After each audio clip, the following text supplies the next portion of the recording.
And we're live. Okay, hi everyone. This is hopefully the final installation of these coding classes, intro to coding classes that I've been running. Congratulations for being the final five, just like in Battlestar Galactica.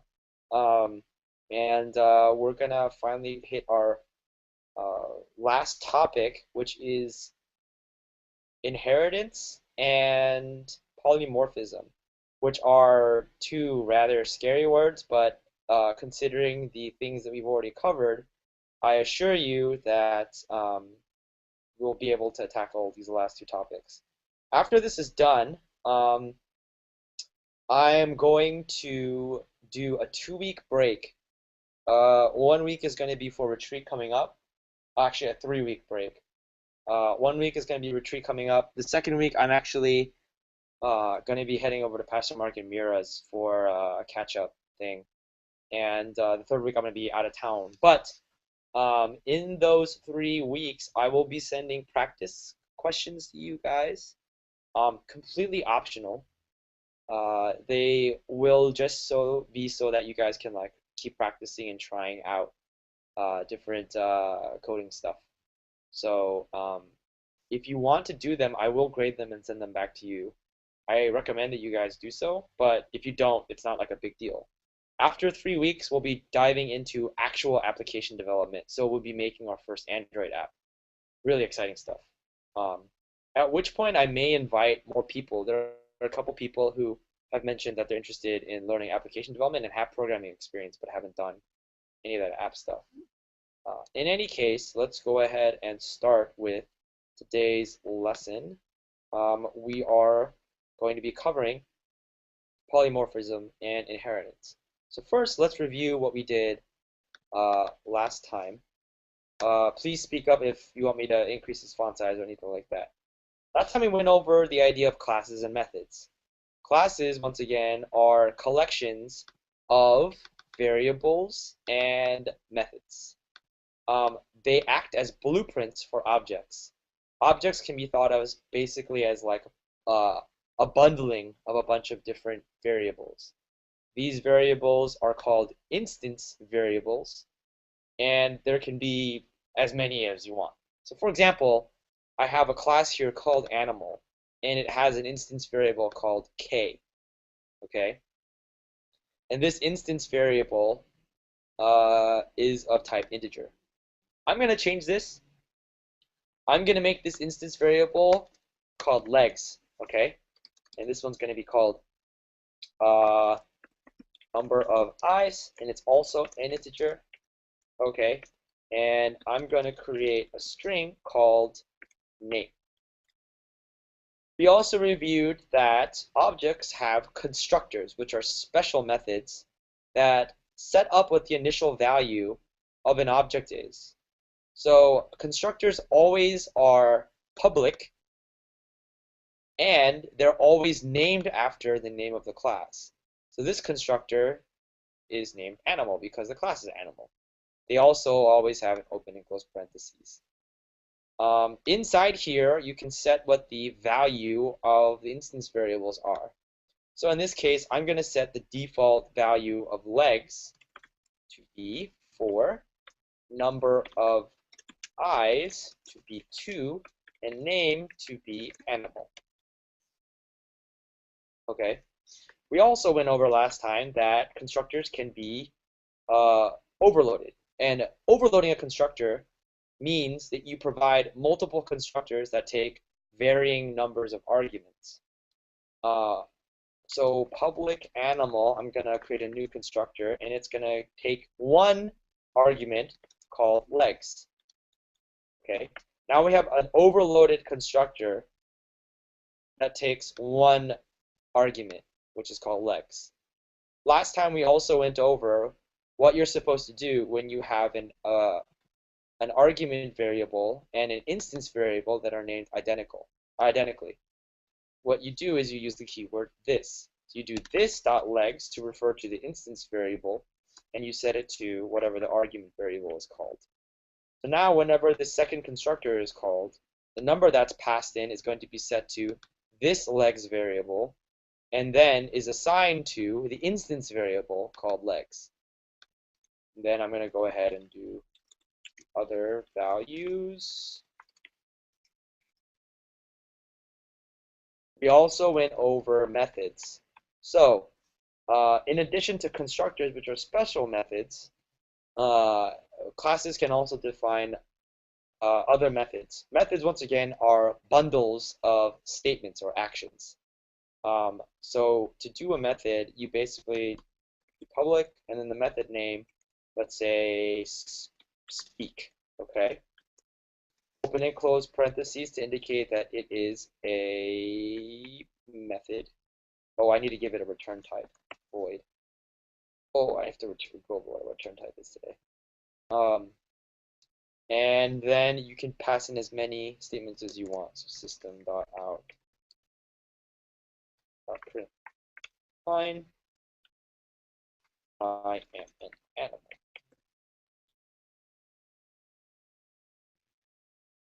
So how you deal with these classes is you have to instantiate them.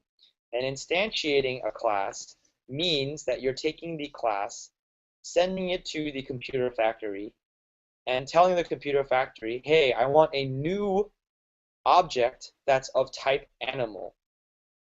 So in order to do this, you first give the type, then you give the variable a name, you use the keyword new, and then you pick which constructor you want. So now I have a variable that's of type animal, and I'm going to use the constructor that doesn't take any arguments. So the computer will go, okay, Paul wants a new variable called this animal. It's of type animal. And in order to make this new object, I'm going to look at the constructor that takes no arguments. So the computer then goes here. It sets legs to 4, number of eyes to 2, and name to animal. Now I have an instantiated or created object using the class blueprint. And now it's stored in the variable this animal. So if I wanted to see how many legs the instance this animal has, I would just do system out print line this animal dot legs. Okay. So when I run this, you will see that it prints out 4. Now, let's talk about for a second, because I totally forgot we need to do this. Let's talk about what a return value is. Okay. So every method needs to indicate to the system what its return value is. Now, what this means is when the method is invoked, when you call the method, it is going to give something back to whoever called the method. For example, this animal.speak, right, is going to return nothing. So this is equivalent to basically nothing. If I gave the return type to be an integer, click integer, say things I see, what you're telling the system is, hey, things I see, treat it like an integer. So whenever you call things I see, treat it as if it is actually an integer. Now, the things I see method needs to return an integer. So I'm going to use the keyword return 4. What this means is that whenever anyone uses things I see, it's actually going to be as if you just typed the number 4, because it returns 4. So you can do crazy stuff like this. I'm going to create a new variable called number of things. And then I'm going to set it to this animal dot things I see.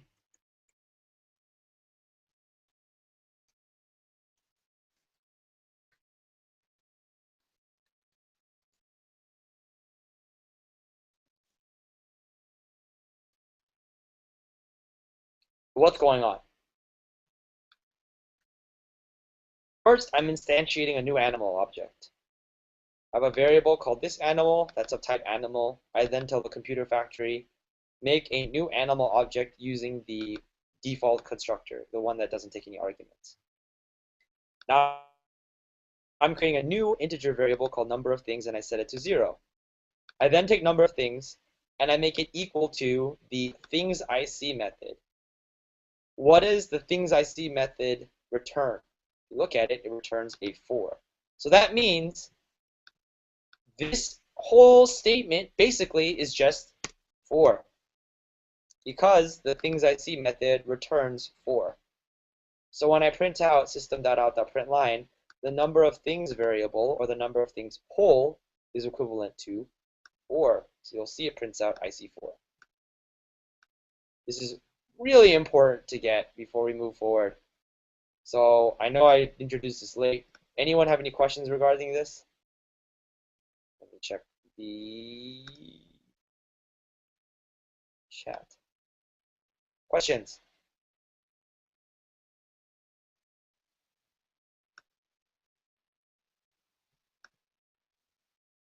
No questions? Okay. Moving forward. If I were to change the return value to a float, okay, this compiler is going to complain and it's going to say, hey, this isn't a float, so I have to change it to a float. And I can change this to whatever I want. Doesn't matter. So now things I see is equal to 755.0f, right? Oh no, it's complaining here. Why is this complaining? It's because the things I see variable returns a float, but the number of things is an integer. Float on this side, integer on this side, it's not going to work because I'm trying to put a float into an integer. In order to get this to work, I have to change the type of number of things to a float.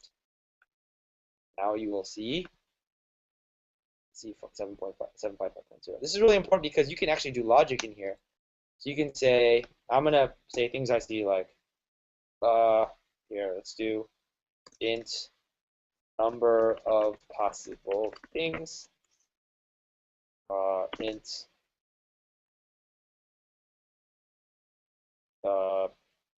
things I see equals number of possible things minus 5. Okay, change this back to int.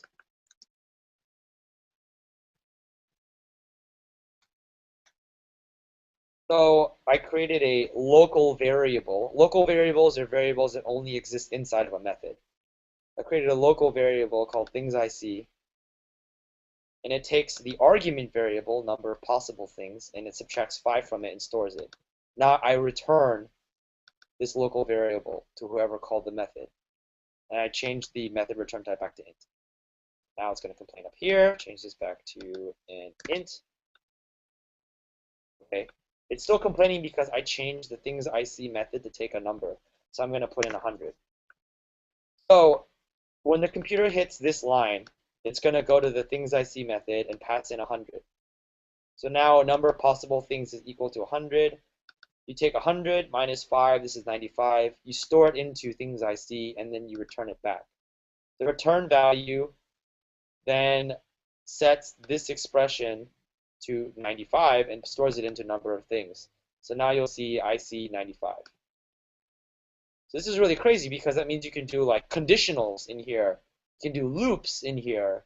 You can do all sorts of stuff, anything that you want inside of this method, right? Questions? Question? Where are you guys? Can one of you guys give me a holler in the chat to make sure that I can actually know that you guys are there? Yo, cool. Questions? Nick? Sweet. All right. No questions. Oh, I know I'm good looking, baby. Okay. No one's gonna know why I just said that. The text was too small. Nice trap, Kevin. So return values, really cool. You can do all sorts of stuff. You can process numbers in here. Like for example, let's say that I had a new method called give me the next prime number, right? Let's say prime number, and you pass in like 100. So this method is going to look for the next prime number past 100. And then it's going to return once it's done. And now you have the next prime number past 100. So this method basically does magic for you. You know, it's crazy. The return values are really, really powerful. And they're actually a big reason why methods are so important. So now let's move on to some really fancy magic. I'm going to get into inheritance. So just like classes, this topic can be kind of tricky. So it's really important that you guys ask all sorts of questions. Interrupt me anytime, but we're going to go ahead and get into this mother. So I'm going to get rid of the things I see. Now, object-oriented programming is extremely powerful because you can reuse code. This also means that you can reuse classes, right? So let's say that I wanted to create a new class, but I wanted to actually be able to have everything that's defined inside of the animal class. This means that I want animals' legs IVAR. I want animals' number of eyes IVAR. I want animals' name IVAR. I want the constructors that it comes with. I want the methods that it comes with. And in addition to that, I actually want to add new functionality. But I don't want this functionality to be part of animal. It might not be appropriate. For example, I'm going to create a new class called mammal, right? And it's going to inherit or have everything from the animal. The keyword that we use here is extends. So you define, you say, hey, this is a class. You give the class a name. I'm giving it mammal. Use the keyword extends to say, this is actually going to inherit or copy everything from another class. Okay? You then follow the extends keyword with which class you want to inherit from, animal. You then use the open and close curly brace to define the scope of this class. What just happened? I've defined a brand new class called mammal, and I'm copying everything from animal, and I'm basically pasting it inside of here. Okay? So, if I did mammal, it's mammal, new mammal. This mammal is a mammal, and it's also an animal. Okay? It has everything an animal has. So if I wanted to do, let's say, this mammal.speak, you'll notice I haven't defined a speak method inside mammal. So how does it know that mammal has speak? Well, it looks in its superclass. Okay? Because mammal inherits from animal, its superclass is animal. It has everything that animal has. So this means that if mammal doesn't implement a method, the computer will then check all of the superclasses to see if there's a method that has that name. So when I do mammal.speak, it looks first at mammal. Hey, does mammal have a speak method? Nope. So I'm going to go up to its superclass animal, and I'm going to look for a speak method. Is there a speak method? Hey, look, there is. Animal has a speak method, so I'm going to invoke this. Okay. Notice here that I have not called this animal.speak. So when I run this, I am an animal prince, but it's not from this animal, it's from this mammal. Any questions? Okay. Here's the crazy part. You can add new methods in mammal. So in mammal, I'm going to create a new IVAR called int amount of hair. And public int amount of hair. And public int number of bones. Okay. And now when I do public void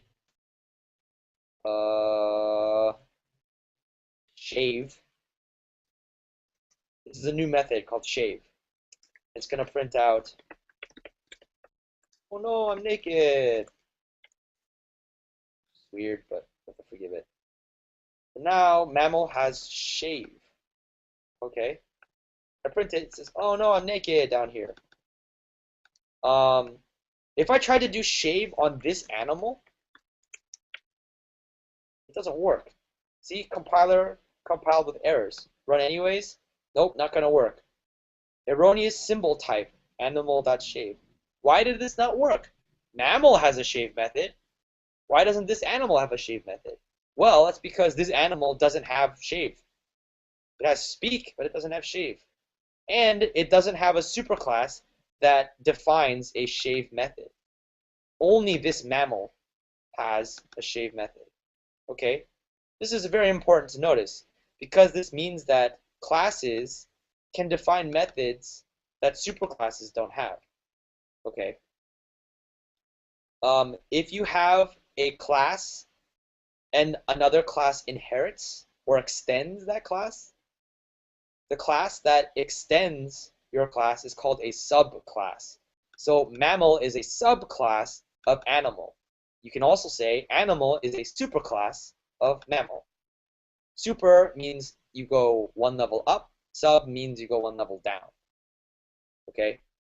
Things that are down define stuff that things that are up don't have. The farther you go down, the more subclasses you have, right?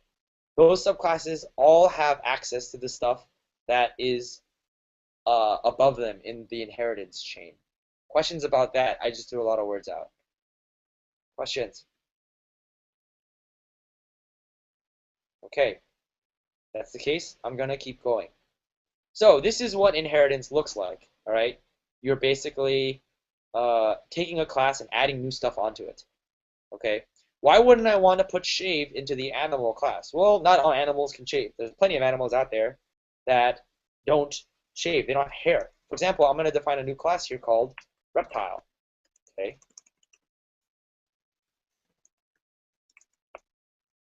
Public int number of scales. And I'm going to define a method called hiss. I'm going to bite you. Now, in this case, mammal is a subclass of animal. Reptile is a subclass of animal. So these two classes are considered siblings, okay? They are both the same level on the inheritance hierarchy. Animals at the top, mammal subclasses, animal, reptile subclasses, animal. So they're at the same level of inheritance. If you're at the same level of inheritance, you're considered siblings, sibling classes. You'll notice that the hiss method is contained inside of the reptile class. The shave method is contained inside the mammal class. It would be inappropriate to put the hiss method inside of animal because not all animals hiss. It would be inappropriate to put the shave method inside of animal because not animals can shave. So, reptile, this reptile equals new reptile. This reptile dot hiss. Oh no, I'm naked from the this mammal.shave invocation, and I'm gonna bite you from this reptile.hiss invocation. If I try to do this mammal.hiss, it doesn't work because the hiss method is unique to reptile. See? Same thing, erroneous symbol type, mammal.hiss, doesn't exist. Now, we're gonna get to the magic. Inheritance does some really crazy stuff because you can do polymorphism. Polymorphism means many forms. So subclasses can overwrite their parent classes or superclasses implementation. You'll notice that animal has speak. This means that mammal has speak and so does reptile. What if you wanted mammal to respond to the speak method differently than its superclass? All you need to do is define the same method that exists in the superclass again. I'm copying speak and I'm pasting it into mammal. Okay. You then do your own implementation. I am a mammal. But here's what happens. Mammal, because it defines its own speak method, no longer invokes its superclass. Okay, so when I call speak on mammal, you're going to see I am a mammal. You're not going to see I am an animal. All right, so let's do speak here, and let's do speak here. So you'll see this mammal.speak prints out I am a mammal.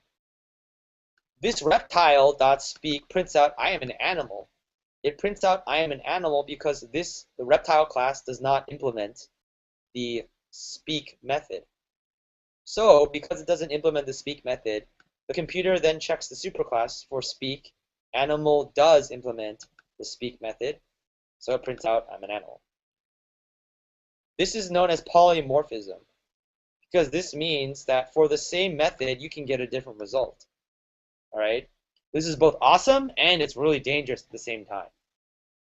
Because if you don't really know who has defined what, who has implemented what, when you call a method on an object, you may get that object's implementation of that method, or you may get a superclass's implementation of that method, right? So for the same method, you get different results. Polymorphism, many forms. Same thing, different results. This is known as polymorphism. Okay. So if I wanted reptile to have its own implementation of speak, same thing. Okay.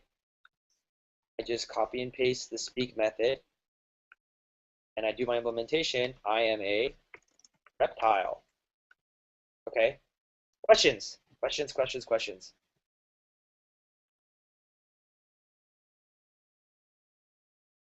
Okay.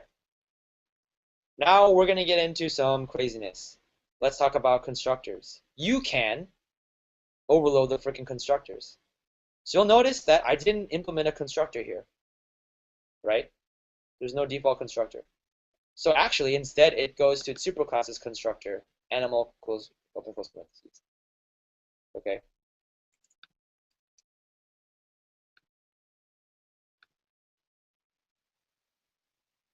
So what I just tried to do here was I passed in new mammal with an integer. You'll notice that animal has an implementation of this, animal with an integer as an argument. But it complained about mammal with an integer. Mammal does not have a constructor that takes an integer. Okay? And because it invoked the mammal name here in new, it looks for mammal's implementation. So constructors are special. They don't necessarily follow the inheritance chain when it comes to method invocations. Okay? Now, if I did this new animal for, well, actually, I'm not gonna. This is complicated. I'm not gonna do this. There's a way to do that, but I'm not gonna do this because it's gonna be confusing. F that. So if I want new mammal for, I have to implement a constructor here, public mammal. Once again, the constructors have to have the same name as their class. Int, I have it up here, legs, right? And I'm gonna set self dot. Oh, sorry, it's this, right? And amount of hair to 1,000, and number of bones to 200. And I also am gonna set the number of eyes and crap like that. Number of eyes to 2, and name to mammal. Okay. So now mammal implements a constructor that takes one argument. Okay. Right here. Takes one argument that's legs, it sets the number of legs to legs, eyes to 2, name to mammal, amount of hair, and bones. So you'll notice that there's no legs, number of eyes, and name here.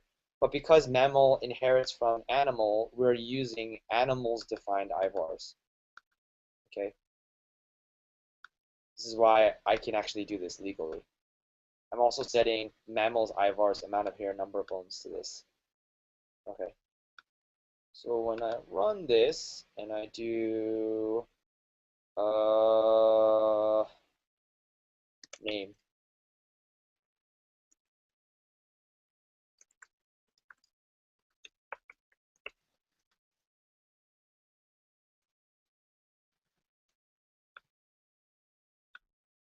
mammal prints out.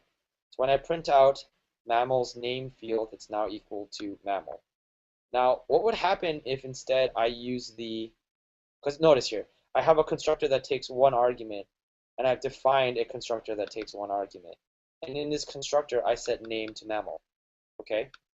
And what would happen if I instead invoked the constructor that takes no arguments?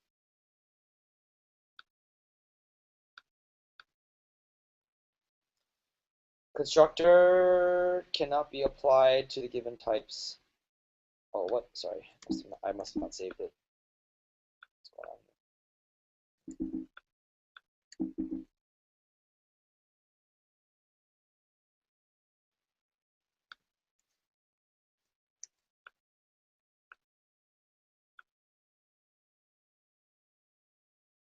Oh, so I didn't know this, but apparently if you define a constructor, you can't use the superclasses constructors anymore. So if I wanted a constructor that takes nothing, I have to define a constructor that takes nothing. Right, and I'm just going to copy this chunk.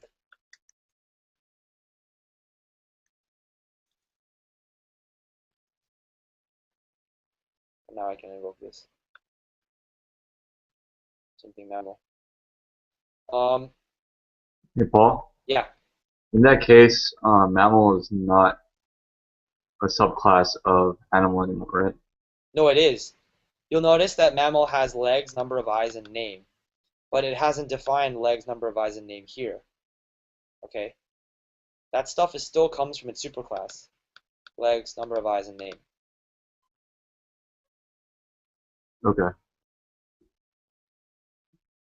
So it's still, if you use extends and then the class, it's always a subclass of that class. That's what this keyword means. There's no way to like, once you've defined this, there's no way to like make it not inherit from that class anymore. Okay. So by saying extends animal, I pulled in everything from animal, the legs, number of eyes, name, and the methods into mammal. But you see, here's the thing. Does that answer your question, Kevin? Sorry, before I move on. Yeah, sorry. I thought I didn't realize that was within like the class mammal extends animal. Yeah. So this is really annoying because I have to actually freaking uh, do the same stuff that I'm doing in animal all over again. What if I just wanted to use the superclasses implementation, right? In order to use the superclasses implementation, you use the keyword super. Okay.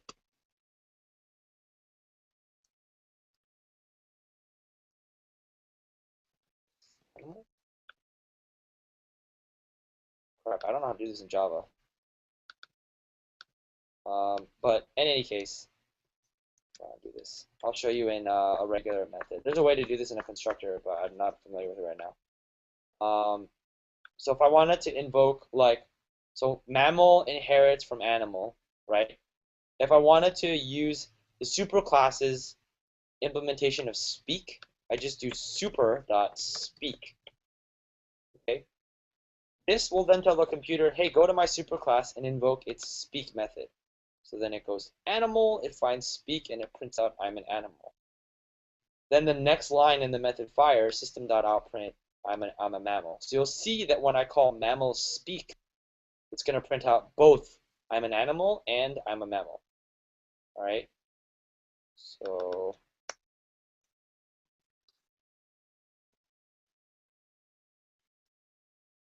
from this mother, I'm an animal, I'm a mammal. You guys got it?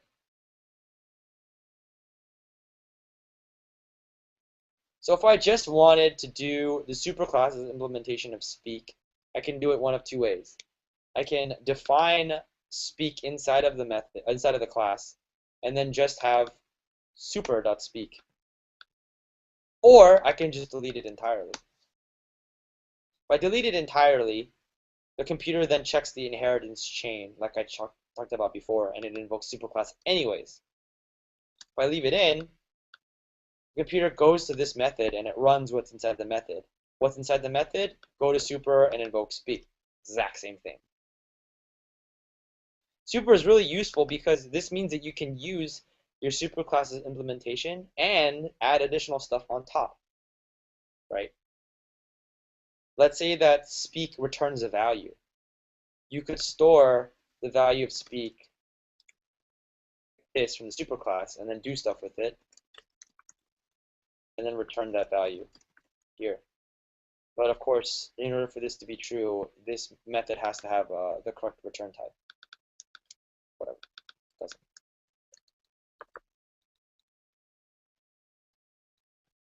Questions? Everyone got that so far? Everything cool? So, gone over a bunch of stuff. We have gone over.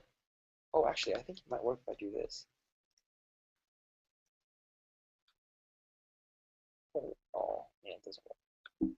I thought that would have worked. It doesn't work either.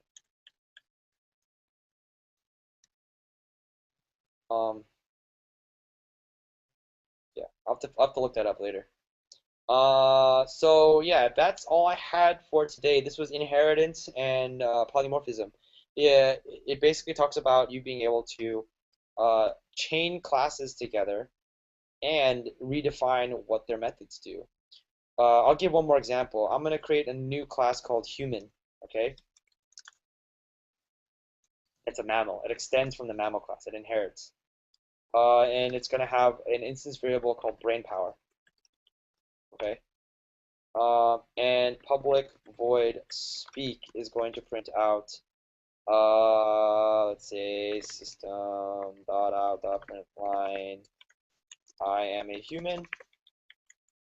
Okay, so human extends from mammal, mammal extends from animal, and that's it. So if I create a new human variable,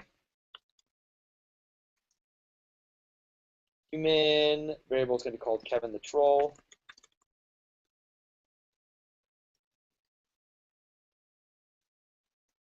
Kevin the Troll speak. You'll see that it says I'm a human. But if I do Kevin the Troll dot shave, oh no, I'm naked. What happened? I created a new human object. I then told it, hey, run your shave method. There's no shave method here in human.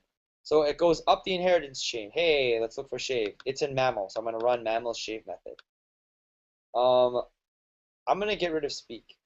In human, I'm going to get rid of speak. If I got rid of this,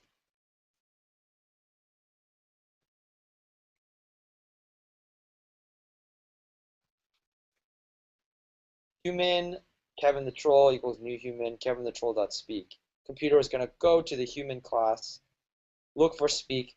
Hey, I don't find it. Then go to the first superclass, look for speak. Hey, I found speak defined in my superclass mammal. Inside here is super.speak. Mammal superclass is now animal. I then run whatever's in that speak method. I'm an animal. Come back to the original method and continue. The next line says I'm an animal. So when I run human Kevin the Troll.speak, it's going to invoke both animals speak method and mammals speak method. So you see I'm an animal, I'm a mammal. If I went to human and I also overwrote the speak method is what I want. If I went to human and I overwrote the speak method, I'm going to say super.speak. That's going to invoke mammals speak method. And I'm going to change this to system.out.println I'm a human. You're going to see when I call Kevin the Troll.speak, it first goes to super.speak. This goes to mammal. Mammal speak method gets invoked. Super.speak. This then goes to animal. Animal speak method gets involved. Prints out I'm an animal. I then go back up to mammal. Print out I'm a mammal. I then go back up to human. Print out I'm a human. So you're going to see I'm an animal, I'm a mammal, and I'm a human. Boom. Animal, mammal, human. So this is called an inheritance chain. Human is a subclass of mammal. Mammal is a subclass of animal. Animal is a superclass of mammal. mammal is a superclass of human. So this allows you to chain all of their implementations together. Okay? This also introduces what's called coupling. Because they inherit from one another, it's called being tightly coupled. Anything that you change in a superclass affects all of its subclasses. If I went and I deleted or I introduced an error into animal's speak method, because I say super.speak, human is now going to have that same error. Because I say super.speak in mammal, mammal is not going to have that same error. This is how a lot of programming bugs are introduced. People forget that these classes are all really tightly coupled. They all tightly rely on one another. So if you introduce a bug anywhere along the chain, suddenly all of these different objects have that same bug. So inheritance, although it's extremely powerful, you have to be careful. There are consequences to using these kinds of objects. Now, where are these kinds of things really, really freaking useful? Well, when you start using application libraries, for example, if you're making an Android app, Android provides you with a whole bunch of pre-made classes in a library, okay? In the Android development kit, they provide you with a whole bunch of different classes that do lots of really cool things. Some of them allow you to play sound on a device. Some of them allow you to play animations on a device, okay? But if you inherit from those classes and overwrite their methods without keeping in mind what those original methods are supposed to do, you could end up breaking what those methods were intended. For example, if I inherit from the sound class that Android gives me, this is all hypothetical, I don't know what it actually is. Let's say that there's a sound class. Okay, I'm just going to define something like this. Sound player.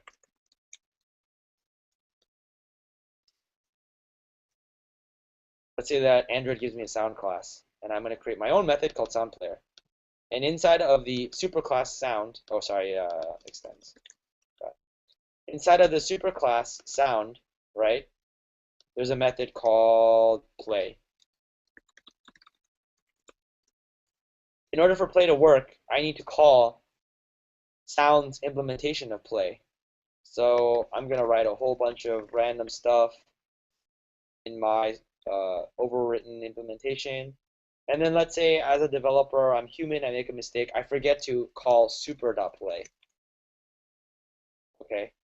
This means that this sound class will never have its play method called, which means that all that cool magic that Android gives you is never going to be invoked. Now, anyone else that inherits from sound player is going to have this same bug. See? So you have to be careful with what you do there. But inheritance also allows you to leverage a lot of existing cool code that other people have written. So it has really big benefits, but like anything in programming, you have to be responsible and know what the limitations are. So this is why object-oriented programming is so powerful and also very dangerous at the same time. And it's also the reason why I consider inheritance and polymorphism to be one of the key programming concepts you need to know. That's it. That's it for this lesson. Any questions yet, guys?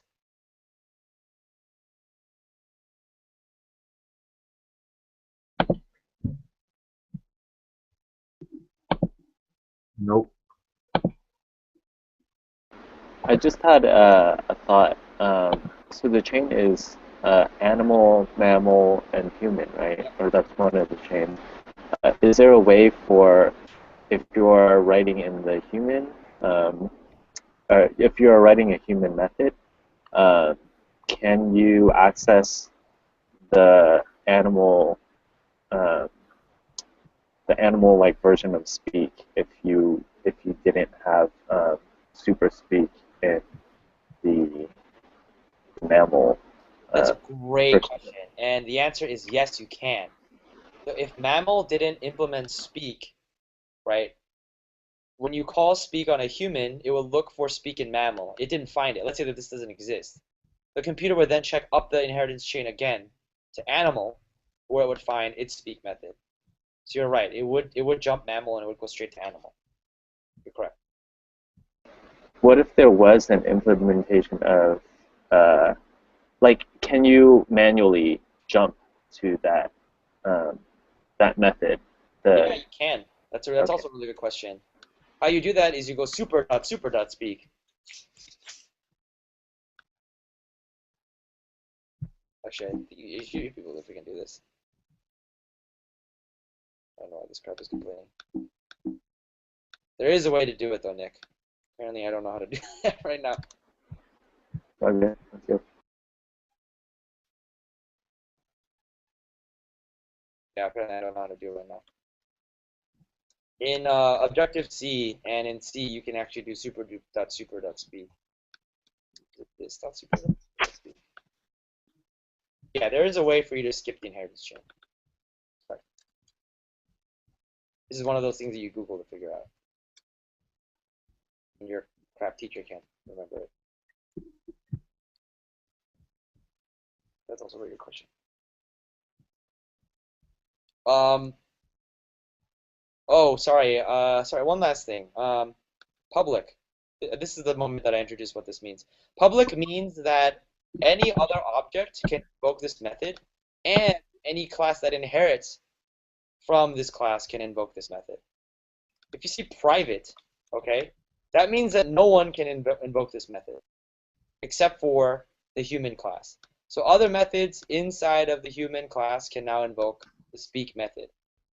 Only methods inside the human class. That's what private means. Public means anyone can. Private means only stuff inside human can. The final one is called protected. Protected means that only subclasses can invoke this method. Okay? But most of the time you just want public. So when you look at the main method, public static void main, public means anybody can invoke this method. Static means I don't need to instantiate an object to invoke this method.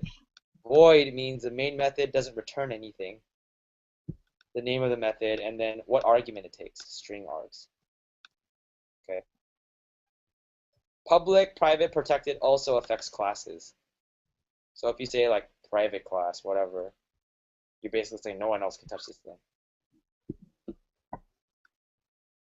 Yeah.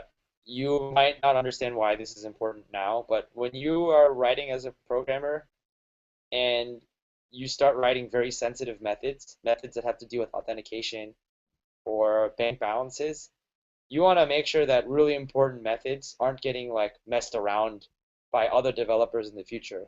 If you're working on a team of like 15, then you have a really sensitive method and you want to guarantee that no one else is going to call super on this method, you make it private, for example, stuff like that. These kinds of keywords are really important just to prevent really dumb errors that you're going to make in the future. Any other questions?